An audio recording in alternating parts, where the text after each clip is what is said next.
أشهد أن لا إله إلا الله وحده لا شريك له وأشهد أن محمدا عبده ورسوله أما بعد فأعوذ بالله من الشيطان الرجيم بسم الله الرحمن الرحيم الحمد لله رب العالمين الرحمن الرحيم مالك يوم الدين إياك نعبد وإياك نستعين اهدنا الصراط المستقيم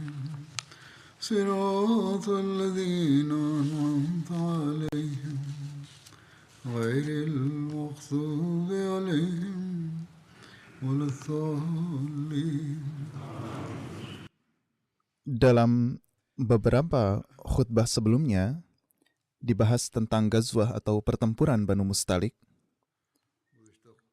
Dalam rincian lebih lanjut, diriwayatkan bahwa sekembalinya dari Banu Mustalik, ketika Rasulullah SAW melewati suatu tempat bernama Naki, beliau melihat banyak rerumputan dan kolam. Ketika beliau SAW bertanya tentang airnya, seseorang menjawab, "Wahai Rasulullah SAW, ketika musim panas tiba, air menjadi berkurang dan air di kolam menurun."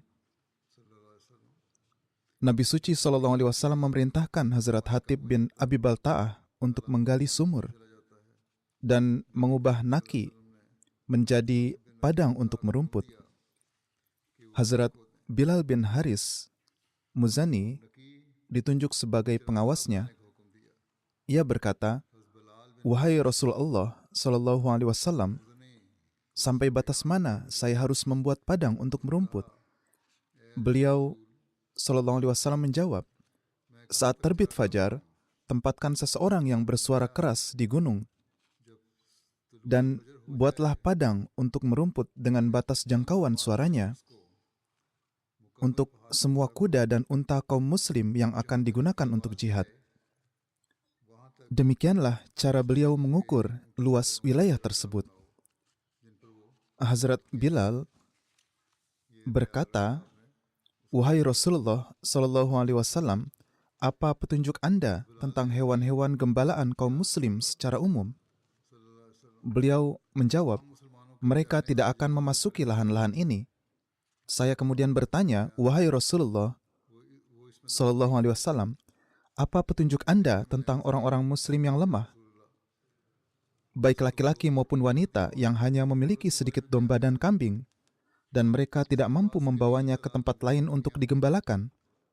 Beliau bersabda, "Biarkan mereka merumput di sana." Dengan kata lain, beliau hanya mengizinkan orang-orang miskin untuk memasuki padang penggembalaan ini dan memerintahkan orang-orang kaya untuk menyiapkan tempat penggembalaan mereka sendiri. Hanya hewan milik golongan yang diizinkanlah yang dapat merumput di sini. Padang penggembalaan ini terus dikelola hingga masa kekhalifahan Hazrat Abu Bakar, Hazrat Umar, dan Hazrat Utsman. Setelahnya, karena meningkatnya jumlah kuda dan unta, lokasinya pun dipindahkan. Rasulullah SAW berupaya keras untuk menjaga para sahabat agar tetap siaga dan bugar. Dari waktu ke waktu, beliau SAW selalu menyelenggarakan pertandingan olahraga di antara para sahabat, yaitu pertandingan yang berfokus pada peningkatan keberanian, fisik, keyakinan, dan jiwa perjuangan di jalan Allah. Pertandingan semacam itu sangat meningkatkan tekad, keteguhan, semangat, dan keberanian mereka. Jadi, pertandingan olahraga kerap diadakan saat itu. Alhasil, sekembalinya dari pertempuran Banu Mustalik, ketika Rasulullah SAW mencapai Naki, Di hari itu beliau mengadakan perlombaan pacuan kuda dan unta di antara para sahabat. Unta beliau, yaitu Kaswah yang ditunggangi oleh Hazrat Bilal bin Rabah, unggul dalam berlari melawan unta-unta lainnya, dan kuda beliau pun unggul di depan saat berpacu dengan semua kuda lainnya. Beliau sallallahu alaihi wasallam memiliki 2 kuda. Satu kuda bernama Lizaz dan yang lainnya bernama Darib. Hari itu, Darib yang ikut dalam pertandingan. Hazrat Abu Said menunggangi kuda beliau ini dan kuda ini keluar di urutan pertama. Di sini juga kita menemukan peristiwa tentang Rasulullah SAW yang mengadakan pertandingan lari bersama Hazrat Aisyah. Dalam kitab Imtaul Asma, tertera bahwa di Ghazwah atau pertempuran ini, yakni saat perjalanan pulang dari pertempuran Banu Mustalik, Rasulullah SAW mengadakan lomba lari dengan Hazrat Aisyah. Hazrat Aisyah mengatur pakaiannya dan Rasulullah SAW juga melipat pakaiannya, lalu mereka berlomba lari.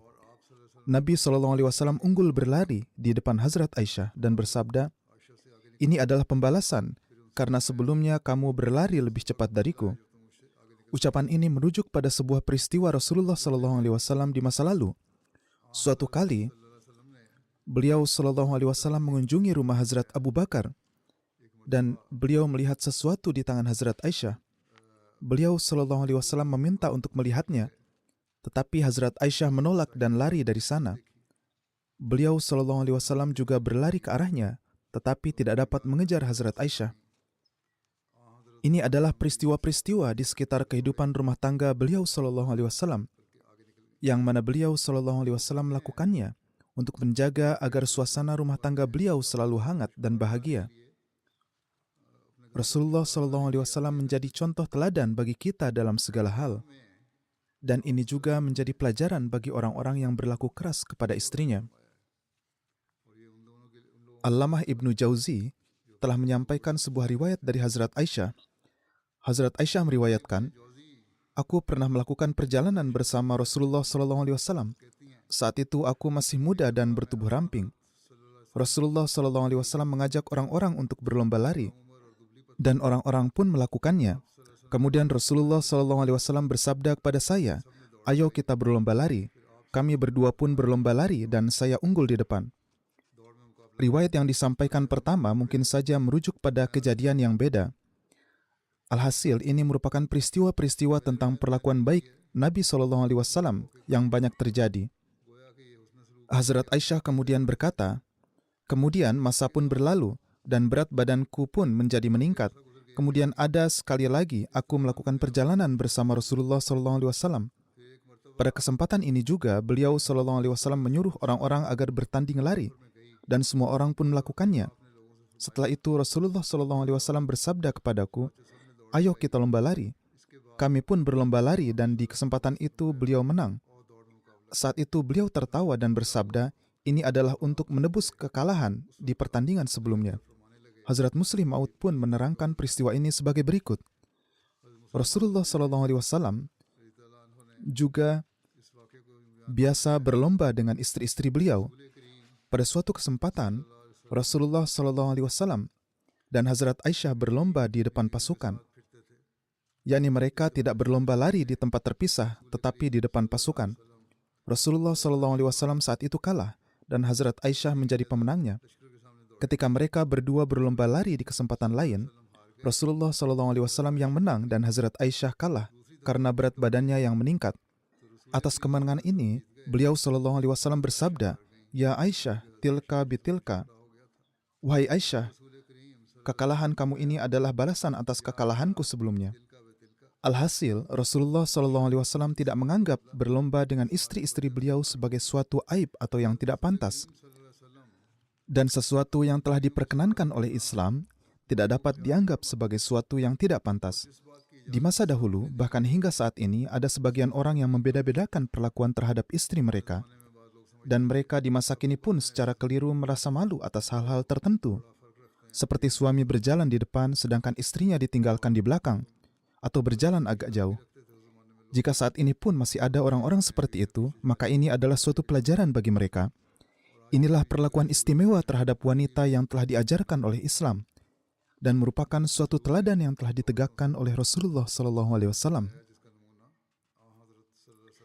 Di dalam perjalanan ini, disebutkan juga tentang terjadinya suatu peristiwa fitnah besar atau ifk, yang rinciannya adalah sebagai berikut.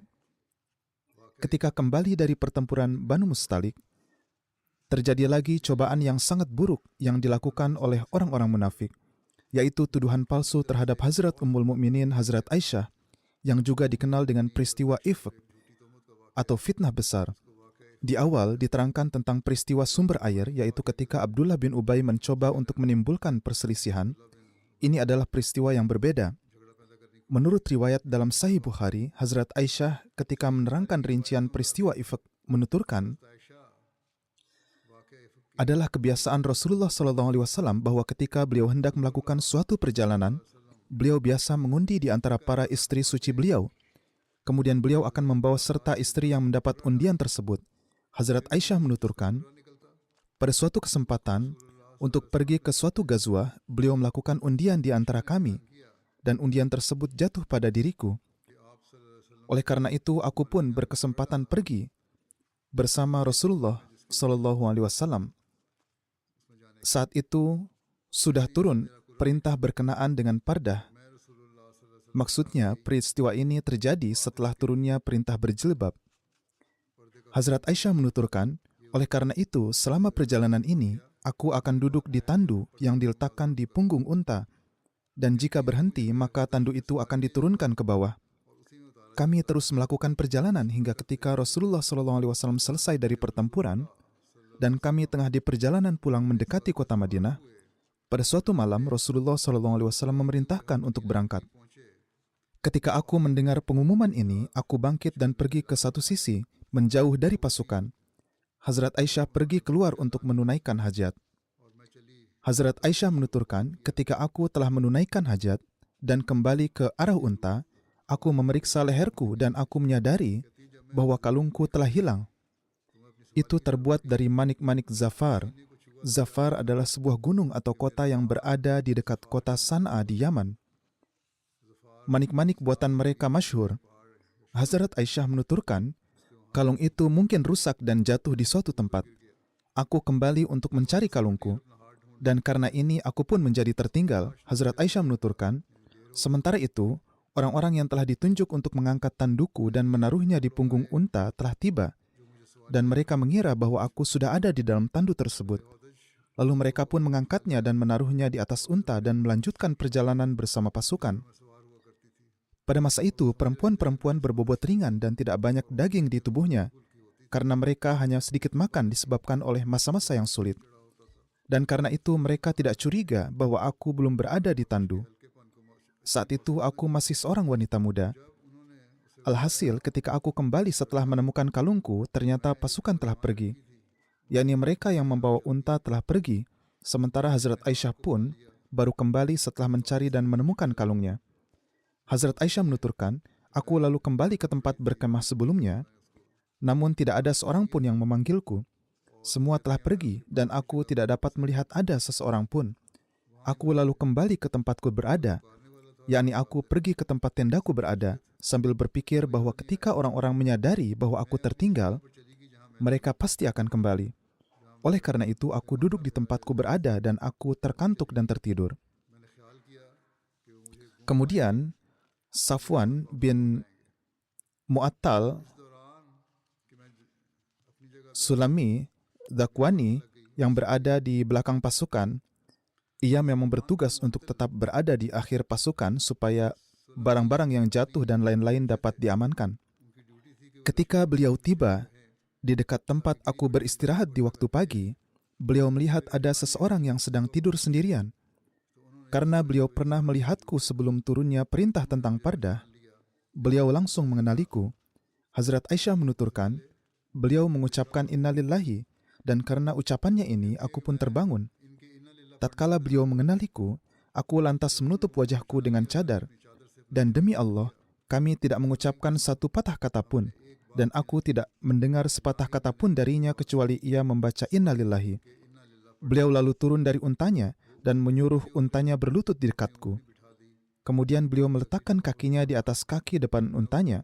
Aku lalu bangkit menuju unta itu dan menaikinya, sementara Hazrat Safwan menuntun unta dengan tali di pengikatnya dan berjalan di depan.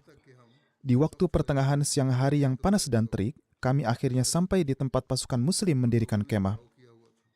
Hazrat Aisyah menyatakan, telah binasalah orang yang dibinasakan, dan yang memikul sebagian besar fitnah, yaitu Abdullah bin Ubay bin Sulul. Urwah menuturkan, aku mendengar bahwa berita gunjingan biasa menyebar di kalangan pengikutnya, dan mereka akan saling memperbincangkan berita itu. Dia akan menyelidiki berita itu dan mendengarkannya dengan seksama sambil mencari tahu rinciannya. Oleh karena itu, tidak ada nama yang disebutkan secara khusus sebagai penyebar gunjingan ini kecuali Hasan bin Sabit, Mistah bin Usasah, Hamnah bin Jahash, dan mungkin beberapa orang lainnya yang aku tidak tahu namanya. Ini adalah ucapan dari perawi. Jadi, yang melakukan hal ini adalah sekelompok orang tertentu, sebagaimana telah difirmankan oleh Allah Ta'ala, dan orang yang paling bertanggung jawab atas fitnah tersebut adalah Abdullah bin Ubay bin Sulul. Urwah menuturkan, Hazrat Aisyah tidak menyukai siapapun yang menjelek-jelekkan Hazrat Hasan. Hazrat Aisyah kerap berkata, dia adalah yang menyatakan bahwa ayahnya, ayah dari ayahnya, dan kehormatanku adalah perisai yang melindungi kehormatan Nabi SAW. Beliau memiliki pemikiran yang sangat suci dan memiliki hubungan yang sangat tulus serta pengabdian kepada Rasulullah SAW. Itulah sebabnya Hazrat Aisyah tidak pernah tinggal diam jika mendengar hal-hal negatif yang dikatakan tentang beliau. Hazrat Aisyah selanjutnya menjelaskan, selama sebulan setelah kami tiba di Madinah, saya jatuh sakit. Jadi, seusai perjalanan dan semua orang tiba di Madinah, Hazrat Aisyah menuturkan bahwa beliau jatuh sakit. Hazrat Aisyah berkata, orang-orang lalu sibuk membicarakan apa yang dituduhkan oleh penuduh.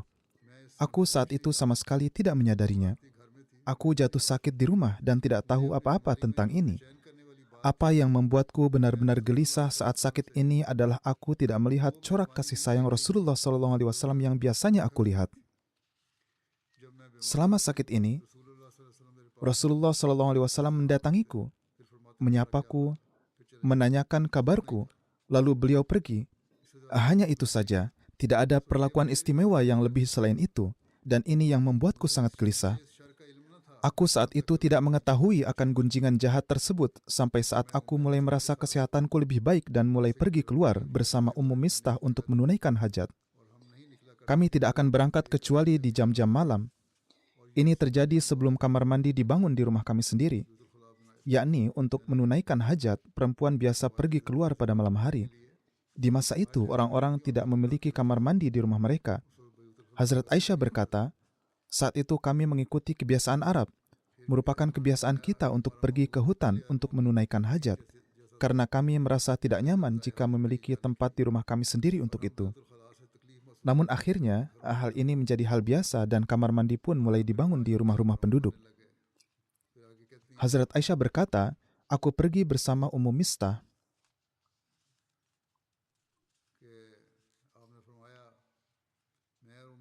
Hazrat Aisyah berkata, aku pergi bersama Ummu Mistah.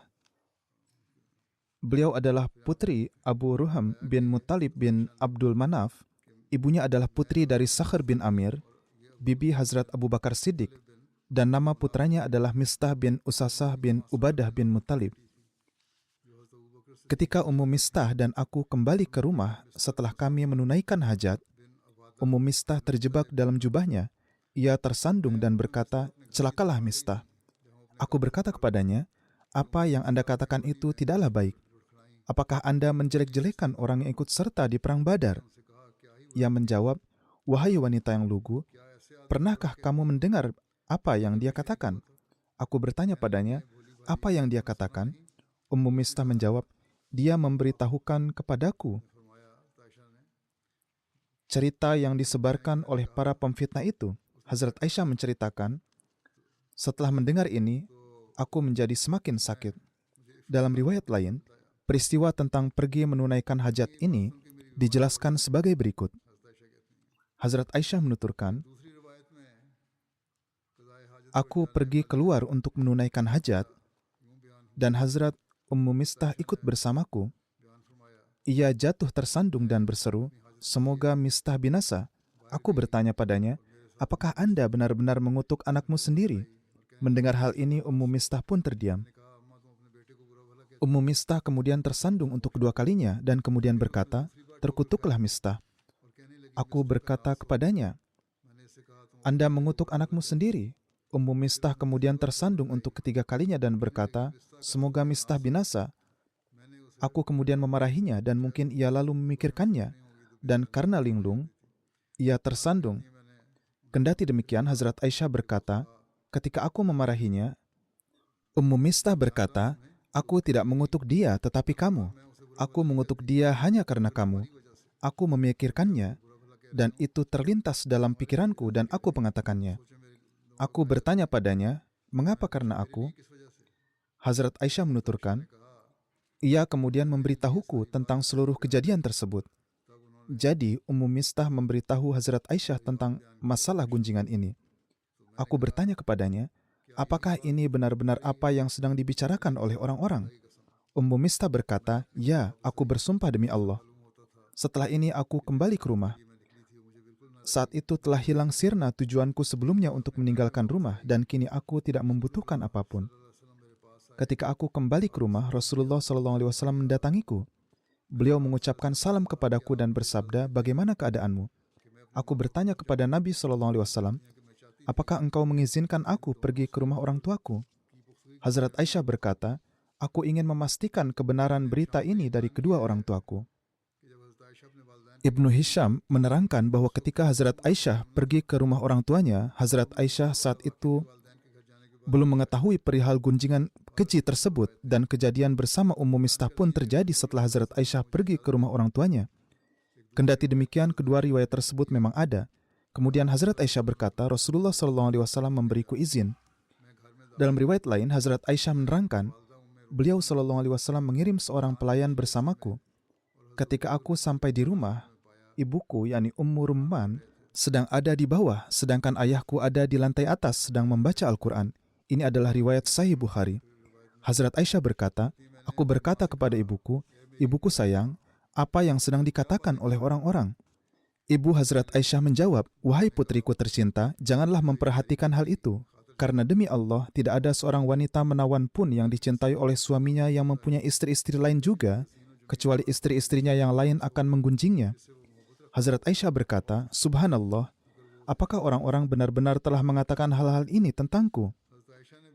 Dalam riwayat lain, Hazrat Aisyah menuturkan, Hazrat Abu Bakar mendengar suaraku dan saat itu beliau berada di lantai atas tengah membaca Al-Quran. Beliau turun ke bawah dan berkata pada ibuku, "Ada apa dengannya?" Ibuku menjawab, "Dia telah mendengar fitnah yang tersebar tentang dirinya." Mendengar hal ini, mata Hazrat Abu Bakar berkaca-kaca. Beliau berkata, "Putriku sayang, aku bersumpah kepadamu bahwa kamu harus kembali ke rumahmu." Hazrat Aisyah berkata, "Aku telah kembali ke rumah."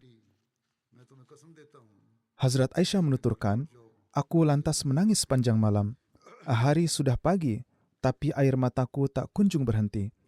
Aku tidak dapat tidur sepanjang malam. Saat fajar tiba, aku pun masih menangis." Hazrat Aisyah menuturkan, ketika terjadi tenggat waktu dalam turunnya wahyu, Rasulullah SAW lalu memanggil Hazrat Ali bin Abi Thalib dan Hazrat Usama bin Zaid untuk meminta pendapat mereka. Beliau SAW bertanya kepada keduanya, apakah beliau harus meninggalkan istrinya, yaitu meninggalkan Hazrat Aisyah. Adapun Hazrat Usama bin Zaid, beliau menyarankan Rasulullah SAW untuk menempuh cara agar membebaskan istri beliau dari semua tuduhan tersebut. Dan Rasulullah SAW sendiri juga mengetahui tentang ini. Hazrat Usama berkata, "Beliau adalah istri engkau yang suci, dan kami tidak mengetahui apapun selain kebaikan dan kebaikan darinya. Kami hanya mengetahui kebaikan tentangnya, jadi sebaiknya jangan sama sekali berpikir untuk meninggalkannya." Menurut salah satu riwayat, Hazrat Usama bin Zaid berkata, "Ini sungguh suatu kepalsuan dan tidak berdasar." Adapun Hazrat Ali, ia berkata, "Wahai Rasulullah SAW, Allah tidak ingin menyulitkanmu, dan masih banyak wanita selain Aisyah." Meskipun demikian, Tanyakan pada pelayan, mungkin ia mengetahui sesuatu dan ia akan mengatakan kebenaran sebenarnya. Hazrat Ali menyatakan sedikit keraguan mengenai masalah ini. Rasulullah SAW lalu memanggil Barirah yang merupakan pelayan rumah tangga. Beliau SAW bersabda, apakah Anda pernah melihat sesuatu pada diri Aisyah yang mungkin dianggap mencurigakan? Barirah kemudian menjawab, demi zat yang mengutus engkau dengan membawa kebenaran, aku belum pernah melihat sesuatu yang buruk pada dirinya. Kecuali karena usianya yang masih muda, beliau memang agak ceroboh. Seringkali beliau membiarkan adonan roti terbuka sementara ia tertidur.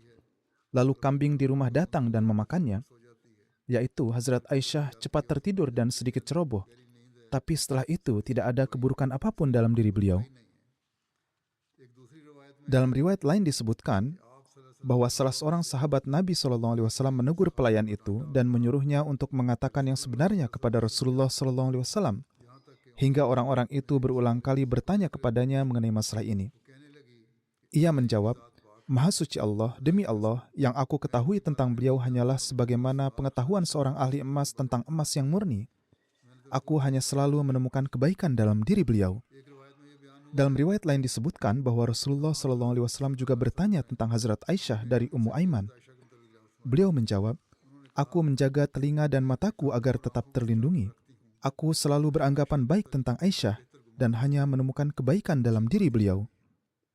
Hazrat Aisyah menuturkan, Rasulullah SAW juga menanyakan kepada istri suci beliau yaitu Hazrat Zainab binti Jahash tentang diriku. Beliau SAW bertanya kepada Hazrat Zainab, apa yang Anda ketahui tentang apa yang tengah dibicarakan ini? Atau apa pandangan Anda tentang ini? Hazrat Zainab menyampaikan, wahai Rasulullah SAW, aku menjaga pendengaran dan penglihatanku. Aku melihatnya dengan penuh kesadaran dan aku dapat melihat dan mendengar dengan baik. Demi Allah, tidak ada yang ku ketahui tentang beliau kecuali kebaikan. Aku hanya menyaksikan kebaikan dalam diri beliau. Hazrat Aisyah menerangkan, di antara semua istri Nabi SAW, Hazrat Zainab adalah satu-satunya yang kerap bersaing denganku dan sedikit banyak menjadi sainganku. Namun, karena ketakwaannya, Allah Ta'ala melindunginya dari hal ini, yakni ikut dalam fitnah ini. Hazrat Aisyah lalu menerangkan, adiknya yaitu Hamnah berperang demi mereka dan binasa bersama orang-orang yang juga binasa.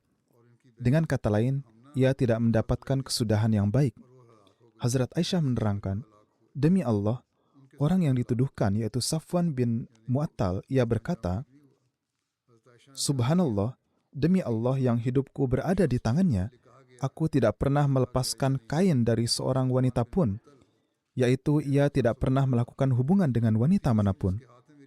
Hazrat Aisyah menuturkan, kemudian dia syahid di jalan Allah, yaitu ia adalah sosok yang saleh sehingga ia pun mencapai maqam syahid. Allamah Ibnu Ishaq mengatakan, Ummu Ayyub, istri Hazrat Abu Ayyub Khalid bin Zaid Ansari berkata kepadanya, wahai Abu Ayyub, pernahkah kamu mendengar apa yang dikatakan orang tentang Aisyah? Abu Ayyub menjawab, ya, aku memang pernah mendengarnya dan itu semua adalah dusta. Wahai Ummu Ayyub, maukah kamu melakukan perbuatan seperti itu? Ummu Ayyub menjawab, demi Allah, aku tidak akan pernah melakukan perbuatan seperti itu.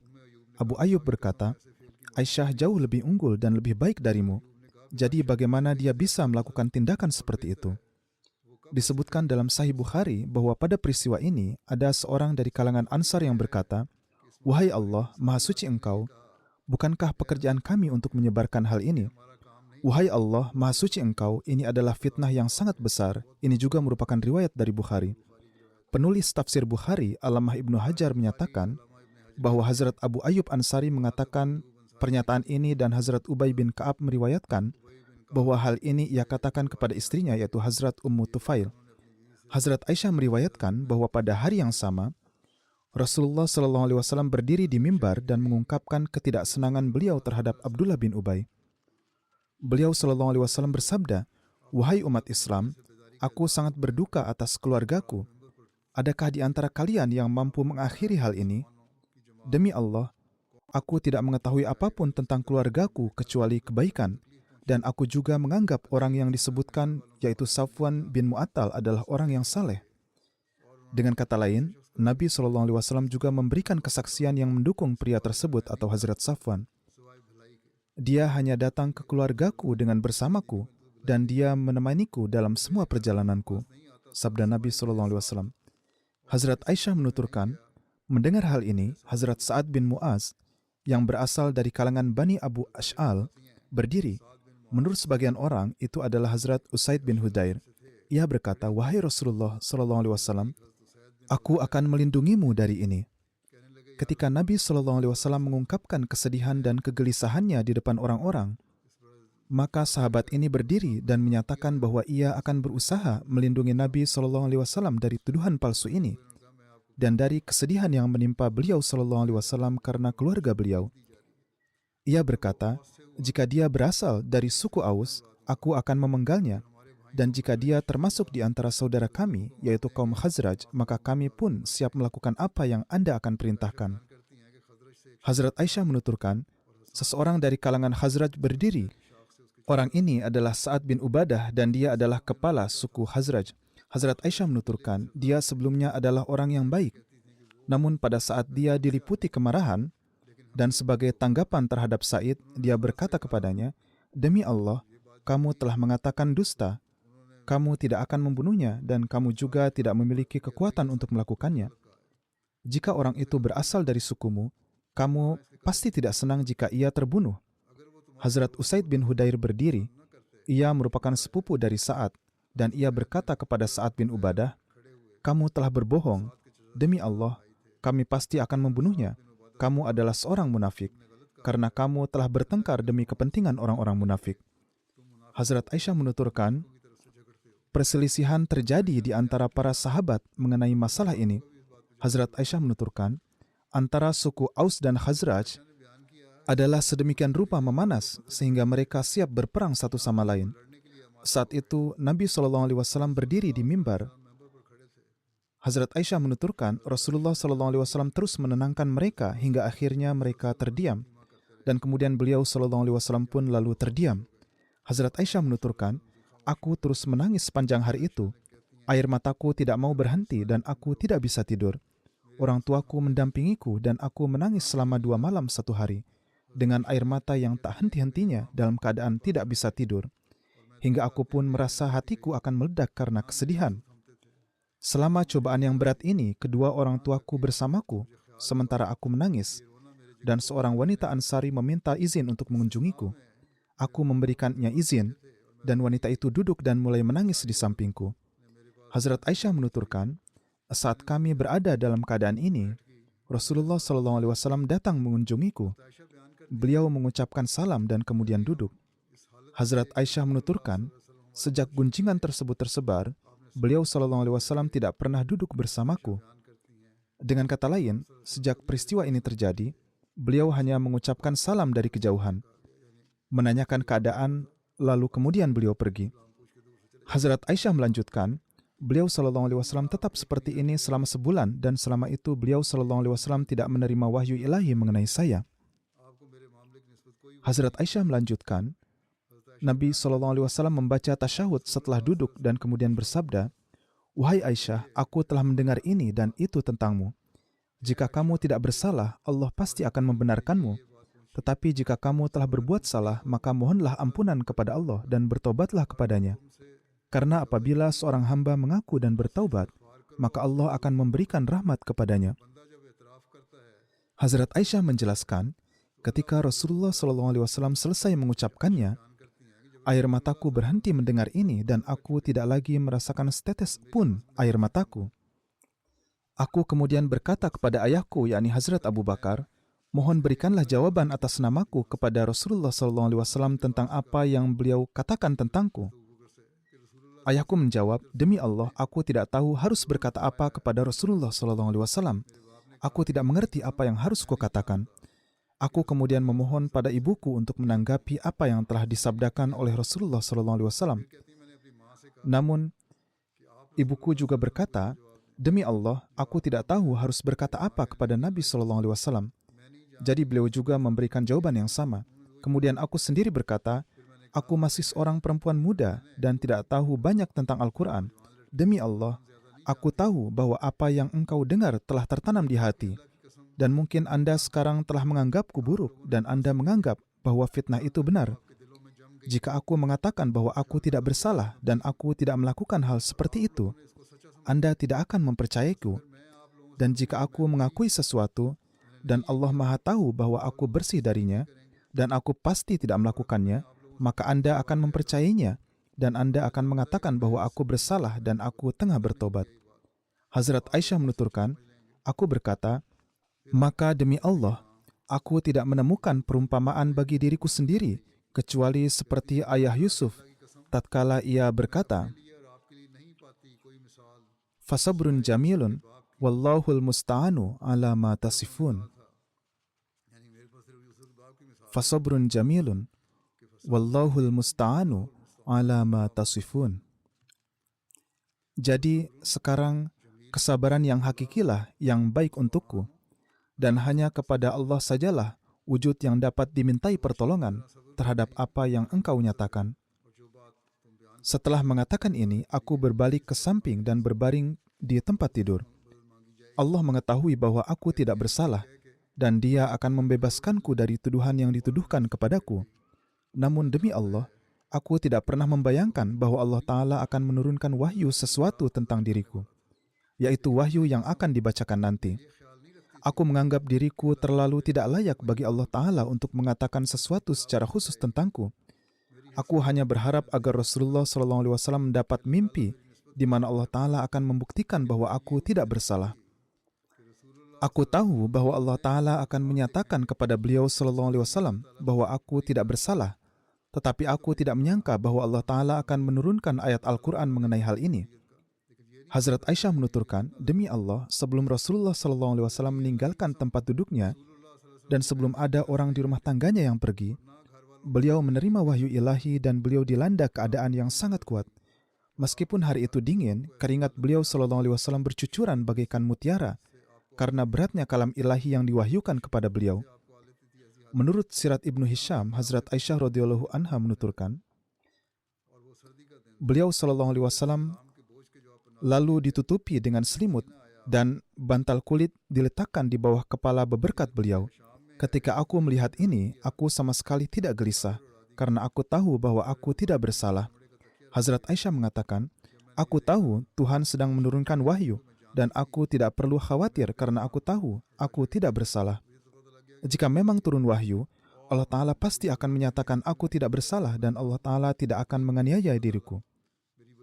Sedangkan orang tuaku demi zat yang nyawa Aisyah ada di tangannya, ketika Nabi SAW sedang menerima wahyu, aku mengira bahwa kedua orang tuaku akan tidak sadar. Mereka berdua sangat ketakutan. Mereka khawatir kalau Tuhan menurunkan ayat yang menguatkan apa yang dikatakan orang-orang. Kemudian, ketika wahyu telah berakhir, Rasulullah SAW duduk dan menyeka keringat di kening beliau. Hazrat Aisyah menuturkan, ketika keadaan Rasulullah SAW yang seperti ini selesai, beliau tersenyum. Dan kata-kata pertama yang beliau sebutkan adalah, wahai Aisyah, Allah telah menegaskan bahwa kamu tidak bersalah. Hazrat Aisyah menuturkan, ibuku berkata kepadaku, bangkitlah dan pergilah menemui Nabi SAW. Aku menjawab, tidak, demi Allah, aku tidak akan mendatangi beliau, karena aku hanya memanjatkan pujian kepada Allah Ta'ala. Hazrat Aisyah menyatakan, Allah Ta'ala menurunkan, innal lazina ja'uka bil ifk. Sesungguhnya orang-orang yang menyebarkan fitnah yang besar. Ini semuanya ada 10 ayat dari surat An-Nur, yaitu ayat 12-13. Ketika Allah Ta'ala menyatakan bahwa aku tidak bersalah dalam wahyu ini, Hazrat Abu Bakar Siddiq yang secara rutin memberikan bantuan kepada Mistah bin Asasah karena kekerabatan dan kemiskinannya, beliau berkata, Mistah termasuk di antara orang-orang yang melontarkan tuduhan tersebut. Demi Allah, aku tidak akan lagi memberikan bantuan kepada Mistah setelah fitnahnya terhadap Hazrat Aisyah. Kemudian Allah Ta'ala menurunkan, wala ya'tali ulul fadli minkum wassa'ah Dan janganlah orang-orang yang mempunyai harta dan kecukupan di antara kamu bersumpah. Seluruh ayat ini diturunkan sampai Ghafurur Rahim, yakni dan Allah Maha Pengampun lagi Maha Penyayang. Mendengar hal ini, setelah mengatakan bahwa Hazrat Abu Bakar tidak akan lagi memberikan bantuannya, Hazrat Abu Bakar Siddiq berkata, "Ya, demi Allah, aku hanya menghendaki bahwa Allah menutupi kesalahan-kesalahanku." Lalu beliau terus memberi Mistah uang yang biasa beliau berikan padanya sebelumnya. Beliau juga menambahkan, "Demi Allah, aku tidak akan pernah berhenti membantunya." Ini adalah rincian dari peristiwa ifk atau fitnah besar. Selebihnya akan disebutkan di kemudian hari, insyaAllah. Hari ini, sekali lagi, saya ingin mengingatkan Anda untuk terus berdoa. Berdoalah bagi para Ahmadi di Bangladesh. Semoga Allah Ta'ala segera memperbaiki keadaan mereka. Doakan juga para Ahmadi di Pakistan. Semoga Allah Ta'ala segera memperbaiki keadaan mereka. Berdoalah bagi mereka yang tertindas di Palestina. Semoga Allah Ta'ala mengasihi mereka. Semoga Allah Ta'ala memberikan akal budi kepada para pemimpin dunia Islam. Semoga mereka memenuhi hak-hak rakyatnya dan tidak melakukan kekejaman terhadap mereka. Janganlah bertindak aniaya, karena akibat tindakan aniaya itulah para musuh pun menjadi berani melakukan tindakan aniaya terhadap umat Islam, karena mereka mengetahui bahwa pemerintah Islam pun tidak memenuhi hak-hak rakyatnya. Jadi bagaimana mereka bisa menyerukan keadilan dari umat Islam? Semoga Allah Ta'ala mengasihi umat Islam.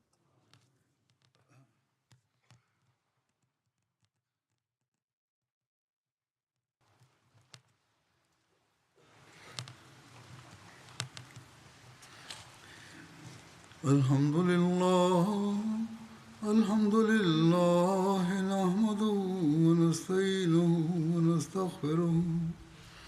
ونؤمن به ونتوكل عليه ونعوذ بالله من شرور أنفسنا ومن سيئات أعمالنا من يهده الله فلا مضل له ومن يضلل فلا هادي له ونشهد أن لا إله إلا الله ونشهد أن محمدا عبده ورسوله عباد الله رحمكم الله إن الله يأمر بالعدل والإحسان وإيتاء ذي القربى وينهى عن الفحشاء والمنكر والبغي يعظكم لعلكم تذكرون اذكروا الله يذكركم وادعوه يستجب لكم ولذكر الله أكبر